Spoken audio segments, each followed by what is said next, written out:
Qutluklayman ammo onamni, keldi yana tug'ilgan kunim.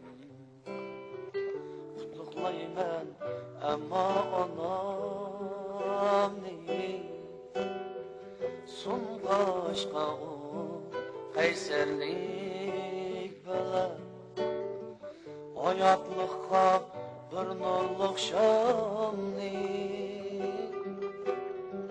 sunğaşqa o qaysarlik bilan eng qimmatlik so'g'di meni.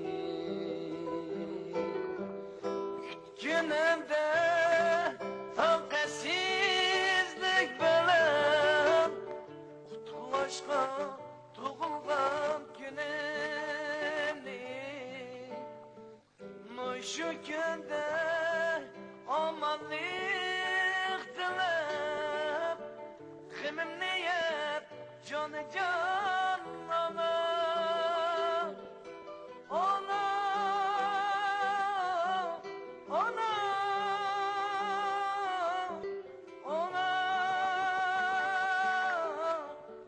Ko'z ishida yuyib turdim,